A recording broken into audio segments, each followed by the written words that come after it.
Welcome to Arirang News, and we interrupt this regularly scheduled programming to bring you the live broadcast of President Park Geun-hye's address to the UN General Assembly in New York. She'll be delivering the speech in Korean with live interpretation in English, which will broadcast simultaneously. Her address is widely expected to lay out the details of her vision for unification of the Korean peninsula and to seek international support for the plan. And we'll take a listen to the speech after she gets her introduction by the president of the session of the General Assembly. And that's happening right now. This is Mr. Kutesa, who is the president of the 69th session of the UN General Assembly. And President Park Geun-hye is making her way to the podium.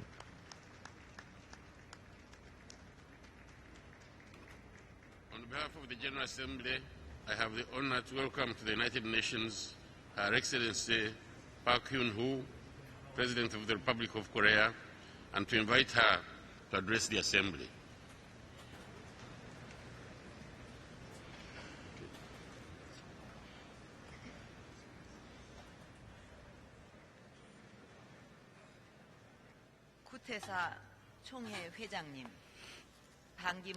Mr. President, Mr. Secretary General, fellow delegates.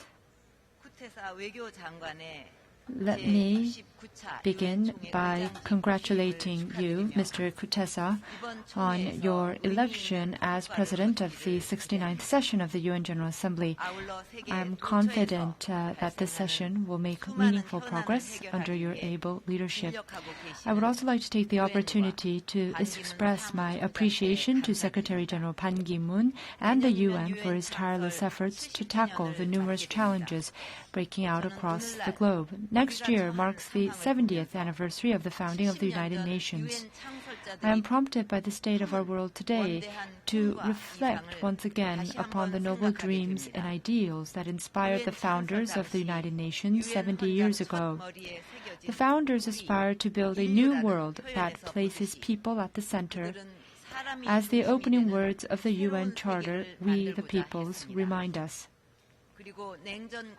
Throughout the Cold War and the ensuing post-Cold War era, the UN has continued to tackle countless crises, striving as it did so to fulfill its purpose of maintaining international peace, promoting development, and upholding human rights. Yet, despite the efforts of the UN, our world continues to be beset with widespread disputes and conflicts, both large and small. Due to civil conflicts raging on in Syria, Libya, and South Sudan, numerous innocent women and children are being killed. In Iraq and surrounding areas, the activities of foreign terrorist fighters are posing new threats to global peace, not to mention in the Middle East. The fragile ceasefire in Gaza and Ukraine call for a more fundamental and lasting solution. Also recently, there is the Ebola outbreak in Africa, widespread poverty, and natural disasters. These challenges together underscore how humanity is under threat from multiple challenges. The need to push back against these harmful challenges to peace and development beckons us to return to the UN's founding spirit of putting people first and promoting cooperation among the family of nations. And to meet the aspirations of the international community for justice and common prosperity, the UN needs to continue playing a central role for arranging more rapid and efficient responses. Ladies and gentlemen, fellow delegates, the Republic of Korea was founded in 1948 with the blessing of the UN. And it was able to safeguard freedom and democracy during the Korean War that broke out 2 years later, again with the help of the UN. The Republic of Korea was once a country that barely managed to survive with the UN's assistance, but today is a nation that has achieved both an advanced market economy and democracy. And in the course of that journey, the Republic of Korea came to uphold the values of the UN: peace, development, and human rights. And now these values are its own vision. Given its history, the Republic of Korea is no stranger to the agonies of civil war, aggression, poverty, and humanitarian disasters that are unfolding around the world. And this is why Korea is actively working to serve international peace, promote human rights, and sustainable development as a member of the three major councils of the UN. Developments unfolding in the Middle East, Eurasia, and Northeast Asia are a far cry from the peaceful and just world that was envisioned by the UN's founders. Overcoming the instability and chaos we see today must start with our adherence to the fundamental order and norms of the international community, that is, respect for sovereignty and territorial integrity, refraining from the threat or use of force in violation of the UN Charter, and respect for human rights and humanitarian values. We also need to prevent the development and proliferation of weapons of mass destruction like nuclear weapons, which pose a fundamental threat to international peace and security. In this regard, we welcome the elimination of Syria's chemical weapons through the joint efforts of the UN and the Organization for the Prohibition of Chemical Weapons, as well as the progress being made in addressing the Iranian nuclear issue. By the same token, I would underline the urgency of resolving the North Korean nuclear issue, which presents the single greatest threat to peace on the Korean peninsula and in Northeast Asia. The DPRK is the only country to have conducted a nuclear test in the 21st century. Its nuclear program is not only a serious threat to international peace, but also amounts to a total rejection of the Non-Proliferation Treaty, the backbone of the global nuclear non-proliferation regime. The DPRK must make the decision to give up its nuclear weapons. The DPRK should follow in the footsteps of other countries that have abandoned their nuclear weapons in favor of reform and opening, and choose a different path that supports its economic development and improves the lives of its people. Should it take this path, the Republic of Korea, together with the international community, will provide our strong support for developing the DPRK economy. In addition to this serious challenge to the Korean peninsula, Northeast Asia is undergoing a difficult transition. There are mounting tensions in the region surrounding issues of history, territory, and maritime security. Yet, unlike other regions, Northeast Asia lacks a mechanism for dealing with these problems through multilateral consultations. It is against this backdrop that I am seeking to advance a Northeast Peace and Cooperation initiative that is aimed at building an order of trust and cooperation in the region. I believe that building up habits of cooperation in practical areas such as climate action, disaster relief, nuclear safety, and tackling transnational crime can materialize into a multilateral process of cooperation along the lines of what we see in Europe. In this vein, I have also proposed creating a Northeast Asia nuclear safety consultative body to discuss nuclear safety issues, a topic of shared interest for the countries in the region. At the same time, we are reaching beyond Northeast Asia and seeking to build transportation and energy networks across an economically interdependent Eurasia, which would help strengthen political and security trust across the continent. Ladies and gentlemen, fellow delegates, this year marks 20 years since the Rwanda genocide, the world's greatest humanitarian tragedy of the late 20th century. In the 1990s, the international community, in the aftermath of the genocides in the former Yugoslavia and Rwanda, pledged never again.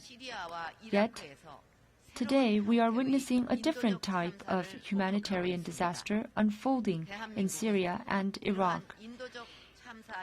The Republic of Korea is actively participating in the efforts of the UN to prevent such humanitarian tragedies.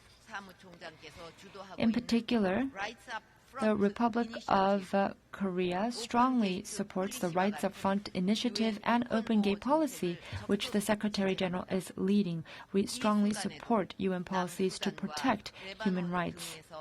Even as we speak in South Sudan and Lebanon, Korean troops are taking part in UN peacekeeping missions, helping with peace building, reconstruction, and the protection of civilians and human rights. The Republic of Korea also attaches great importance in preventing the humanitarian suffering of women and children, in particular who are most vulnerable in conflict situations. In this context, during its presidency of the UN Security Council in February 2013, Korea chaired an open session on civilian protection in conflict situations and helped raise global awareness. Korea is also participating in the Preventing Sexual Violence Initiative as a champion state. Sexual violence against women during armed conflicts is a clear violation of human rights and humanitarian norms, regardless of how far back or where it occurred. Also, the subject of profound interest and concern for the international community in terms of human rights is the human rights situation in the DPRK. Last March, the UN Human Rights Council adopted the recommendations in the report of the Commission of Inquiry on Human Rights in the DPRK. The DPRK and the international community must take the necessary measures to implement these recommendations. In regard, the UN office that will soon be set up in the Republic of Korea to investigate human rights abuses in the DPRK is expected to reinforce such efforts. We must also pay greater attention to the human rights situation of North Korean defectors. Defectors should be able to freely choose their resettlement destinations, and relevant UN agencies and countries should provide the necessary support so that they can do so. Ladies and gentlemen, fellow delegates, absolute poverty and climate change are some of the challenges facing humanity today. Because of their complexity and intertwined character, these challenges can only be addressed through concerted international response. Eradicating absolute poverty and increasing social and economic opportunities was the goal of the Millennium Development Goals. We have less than 500 days remaining until the target date of the MDGs. The Republic of Korea is ready to harness our unique historical experience and ready to play a bridging role between developed and developing countries as the post-2015 development goals are being set. In this regard, the decision was made to develop the Busan Global Partnership into an international development cooperative mechanism at the ministerial meeting that was held last April in Mexico. The Republic of Korea will also seek to enhance the quality of its overseas assistance. Korea was able to eradicate rural poverty through the spirit of diligence, self-reliance, and cooperation. We will globally promote the Semaul movement model, which conduced this spirit, and we will continue to share our development experience. Having seen the power of education in propelling its own development, the Republic of Korea strongly supports as a champion the Secretary General's Global Education First initiative. Korea will share its lessons learned and provide substantive support to the UN's initiatives on education, which is one of the main themes of the post-2015 development goals. To this end, Korea will host in May 2015 the World Education Forum and make efforts to reach an agreement on the new education objectives for the next 15 years. Climate change is no less an existential threat to humanity than the question of war and peace. At yesterday's climate summit, leaders rallied their collective resolve to reach a consensus on the post-2020 new climate regime. Going forward, an agreement must be reached on a new climate regime by the 2015 Conference of the Parties to the UNFCCC in Paris. Korea, as the host country of the Green Climate Fund and the Green Growth Global Institute, is committed to supporting international efforts to strengthening developing countries' mitigation and adaptation capacities. Above all, we will continue to work for the full and early operationalization of the GCF and for the expansion of GGGI's assistance to developing countries. Korea views the climate change challenge not as a burden, but an opportunity to unleash new value, create new markets and jobs through technology innovation.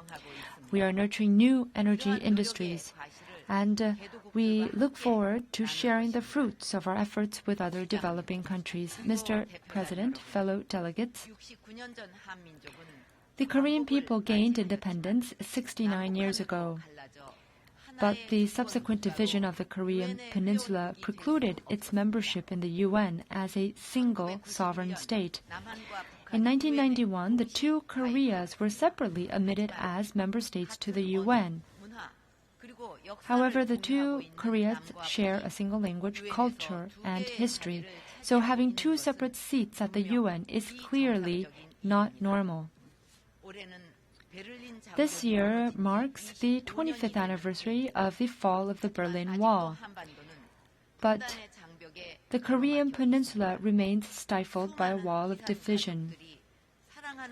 Countless separated families have been spending decades in agony, longing to see their loved ones.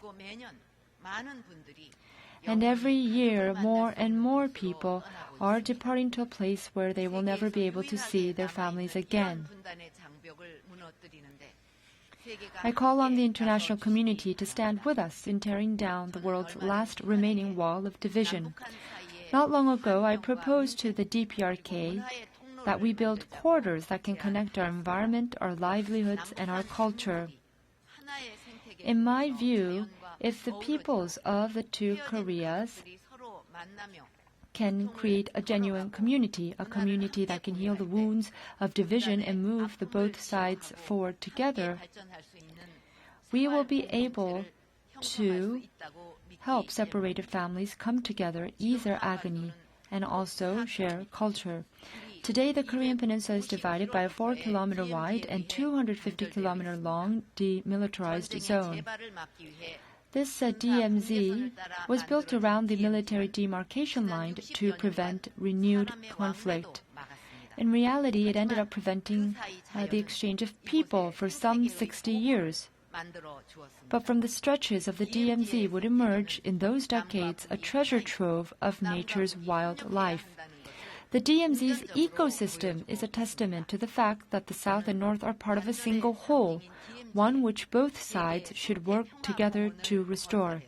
And so, I hope to build inside the very symbol of our division a World Eco-Peace Park that would start reconnecting the peninsula's divided nature and divided people. If we can tear down barbed wire fences from small tracts inside the DMZ and thereby allow people from both sides to live in natural harmony, the World Eco-Peace Park will emerge as a corridor of life and peace. I call on the UN to spearhead these efforts. Building a park that embodies respect for international norms and values, and doing so under UN auspices with all the parties to the war on board, that is, the two Koreas, the US, and China, would serve the cause of easing tensions and peaceful reunification of the two Koreas.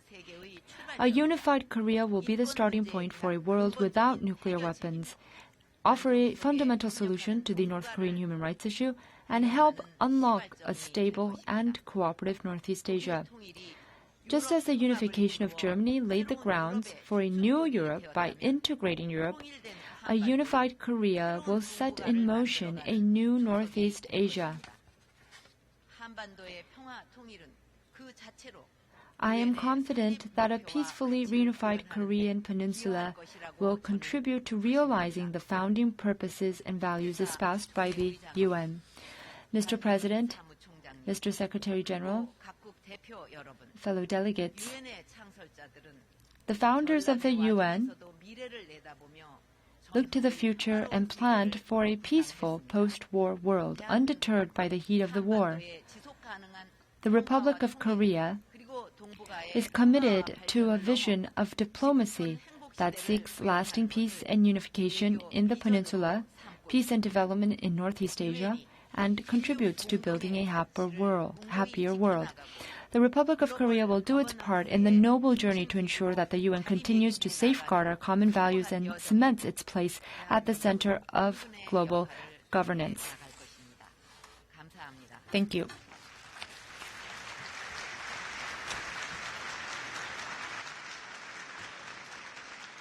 And that was President Park Geun-hye making her debut at the United Nations General Assembly, where she just finished her address.